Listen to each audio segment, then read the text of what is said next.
Buenos días, mi nombre es Abel de la Costa, soy licenciado en Teología con especialidad en Biblia y me ocupo desde hace algunos años de dar estos cursos por internet que ayudan a comprender mejor o acompañar el proceso de descubrimiento y de sumergirse en la Biblia. De todos los cursos que ya he dado, que son unos 15 temas, 16 temas, son cursos en muchos casos muy largos, en otros, más breves como en este de los Salmos.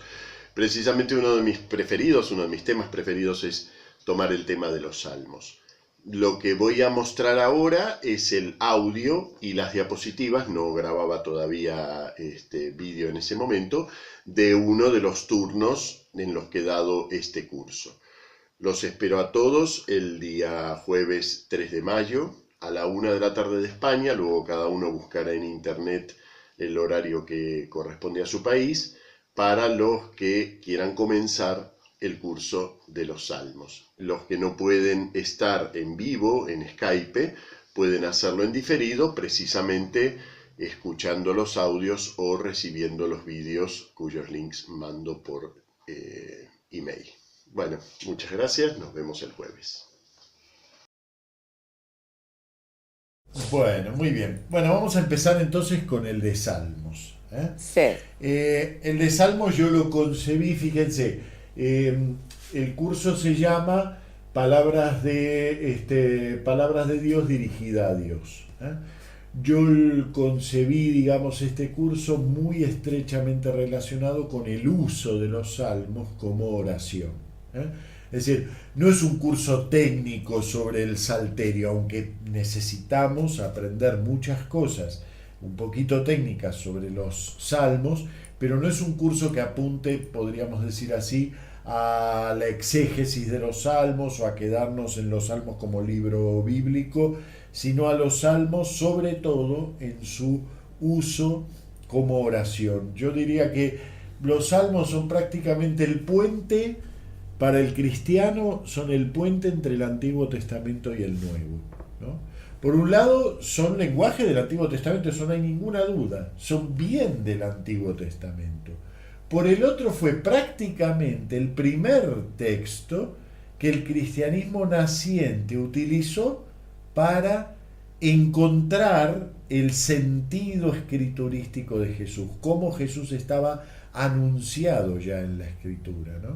Entonces, de alguna manera fueron cristianizados prácticamente en la primera generación cristiana.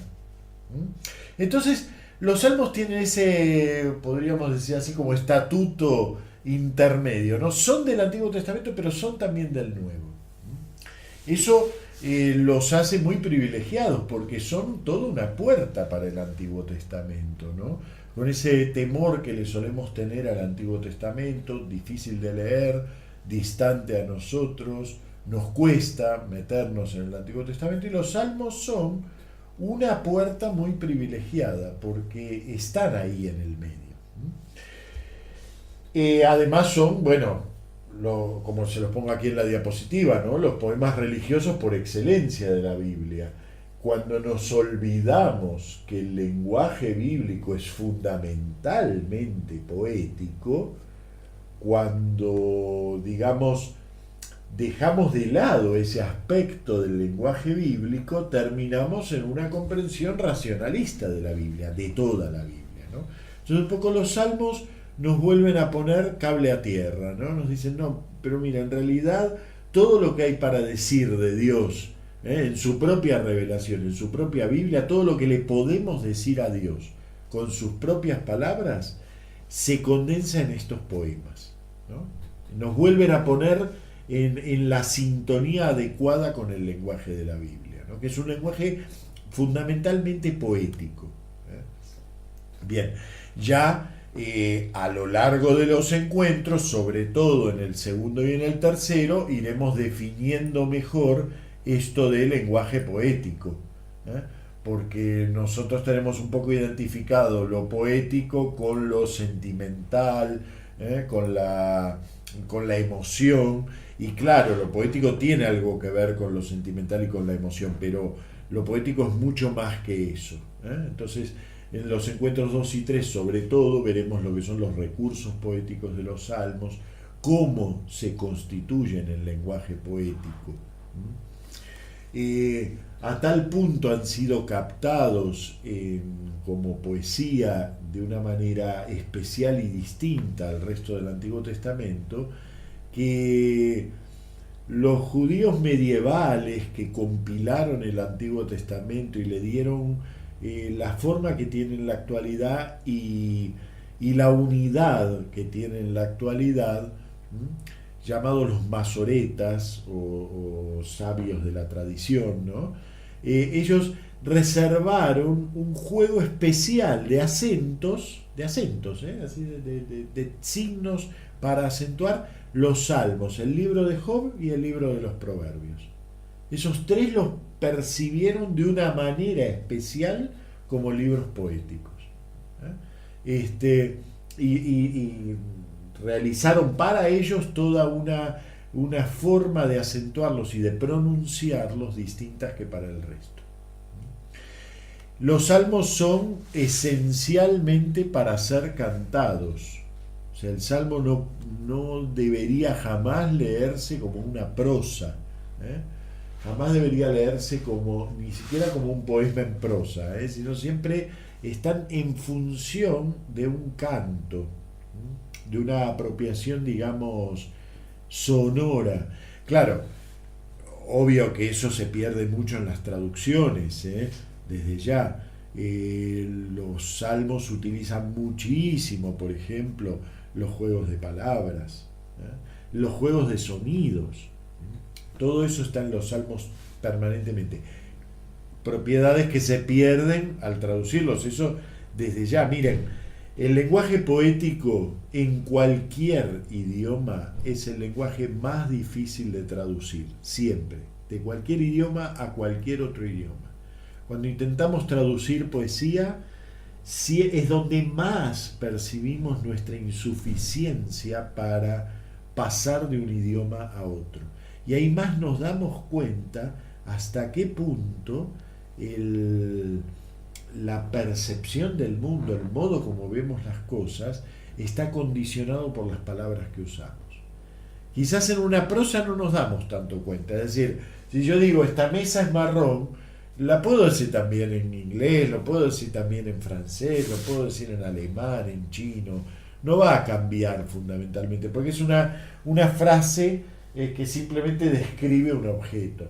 Pero cuando llegamos a la poesía, en cualquier idioma, nos damos cuenta que cuando verdaderamente percibimos lo que nos rodea y tratamos de nombrarlo, necesitamos el lenguaje poético. Y el lenguaje poético está íntimamente vinculado a lo esencial de cada idioma.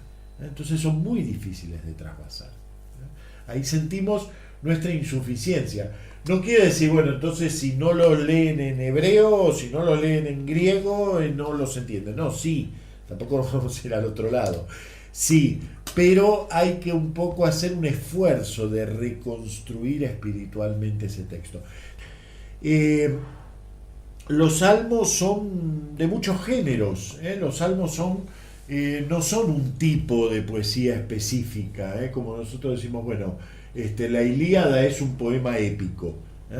Las coplas de Manrique a la muerte de su padre, aunque son muchas, pero es toda una endecha, es un lamento.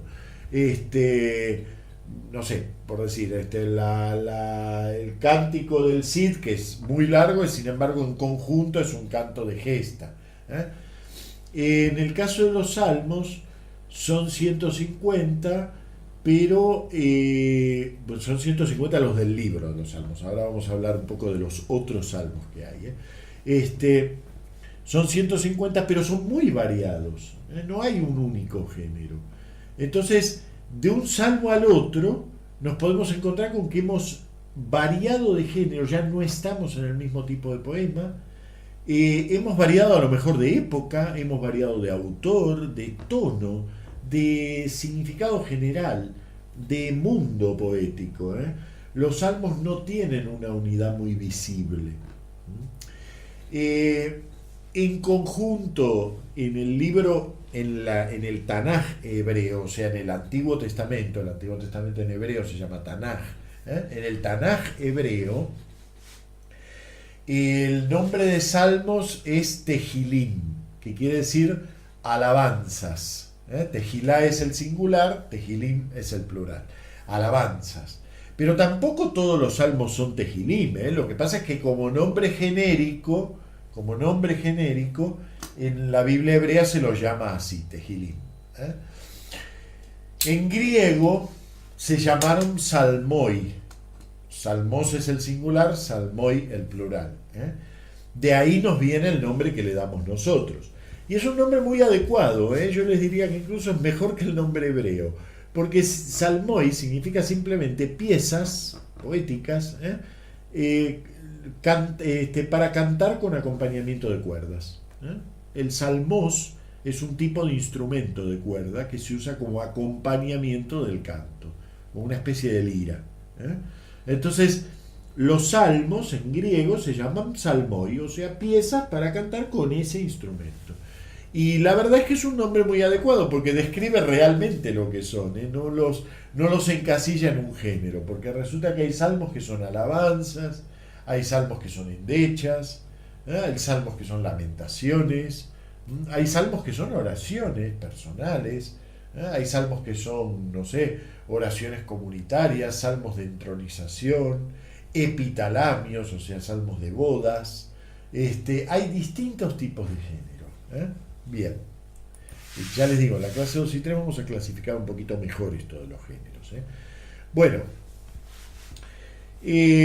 una cuestión importante es que los 150 salmos que tenemos en el libro del Salterio no son los únicos salmos que hay en la Biblia. En realidad la Biblia está entretejida de salmos.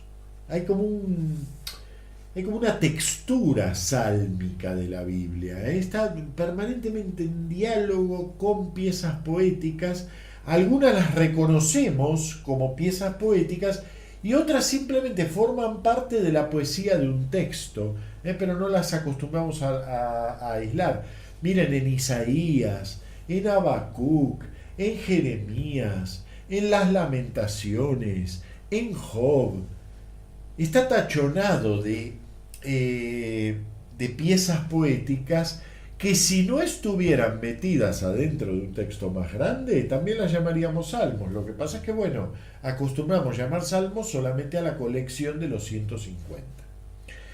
Desde el punto de vista litúrgico, los otros salmos de la Biblia se llaman cánticos. Desde el punto de vista litúrgico, y nada más que para distinguirlos. Pero en realidad son el mismo tipo de composición y todo lo que digamos en este curso sobre lo poético de los salmos y sobre el modo de abordar eso poético de los salmos vale también para los otros salmos bíblicos, o sea, para los cánticos del Antiguo Testamento. Si los buscamos en la liturgia de las horas, veremos que hay un título que dice Cánticos del Antiguo Testamento y nos trae una serie de referencias de otros salmos bíblicos.